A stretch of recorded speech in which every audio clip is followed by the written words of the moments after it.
Isang malamig na umaga, namaste, at ngayong araw ay sineselebrate namin ang Lori Festival.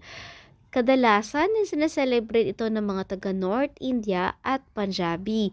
At sinelebrate din namin ito sa school with dance and bonfire. Kasunod nito ay meron din kaming lunch sa school at ayan, nasasabayan ko na rin ang kanilang sayaw at kanilang festival and culture at ito yung nauusong sayaw.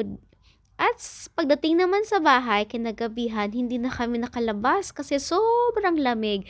Kaya ang ginawa namin, doon na lang kami sa aming lobby at gumawa kami to ng fireplace at bonfire. At ito yung mga nilalagay dyan. After ng pudya, yung prayer, ayan, nilalagay to sa fire, yung mga popcorn at may sayaw-sayaw at paikot-ikot yan, 4 na rounds.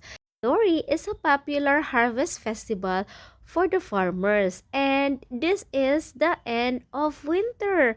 Pero parang baliktad ata, dapat mas mahaba na ang gabi kesa sa araw. Pero sa araw-araw, sobrang lamig at halos zero visibility at napakahirap bumangon at maligo sa umaga, lalo na pag pupunta ako sa school. At eto na yung chant for Lori, ay namimigay ng pera si Papa Amit. Ayan, happy Lori to everyone. At after that, hindi mawawala ang chole bhature sa mga Punjabi. It is their most favorite dish.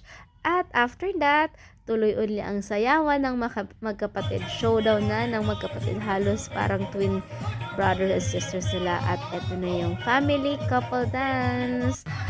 At halos nakakasabay na rin ako sa kanilang indak.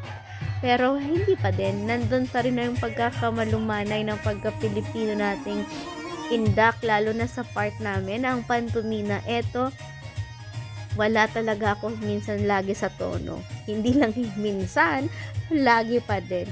Pero ganun lang talaga, kailangan mo lang i-enjoy yung sayaw at tugtog kahit hindi mo siya naiintindihan para mas lalo ka ding mag-enjoy. At yun lang po ang aming Lori celebration.